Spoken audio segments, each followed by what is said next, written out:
तहसील नौशहरा विरका में कब्जा ग्रुप मुतहरक। असला के जोर पर गांव घरमूला विरका के रहायशी बाबर हुसैन की फैमिली को यरगमाल बनाकर घर के आईनी गेट को तोड़ दिया गया और जान से मारने की धमकियां दी गई। 22 का सना मलूम चादर और चारदीवारी का तकद्दस माल करते हुए घर में दाखिल हो गए।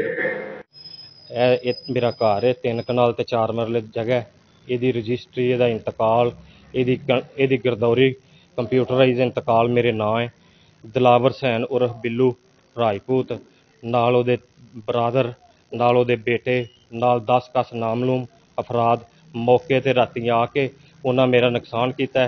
गेट नूं कटर दे नाल कट्टिया ने, पौधों नूं कट्टिया ने, चार दीवारी जिहड़ी है सारी गिरा दी गई है, दहशतगर्दी फैलाई है ते पुलिस मौके ते आई है। बाकी हुण FIR हुंदी है इंशाअल्लाह। ते एक मेरी जाती मलकीयत है ते देख लो मेरे नाल किड्डा वड्डा जुल्म कर रहा, बदमाशी कर रहा ते पिंड दे विच तस्दीक भी तुसीं कर सकदे जे भी ओहदा बिहेवियर वो किस तरह का बंदा है। गुंडा पूरी बदमाशी उन्हें जिहड़ी ना फैलाई है। सुबह साथ भी जगह जिहड़ी मेरी है कनाल च मेरा घर है, साथ भी मेरी है, ओहदा स्टे लिया के दिता है, स्टे भी नहीं मन्निया, स्टे दी भी खिलाफ वर्जी की सू।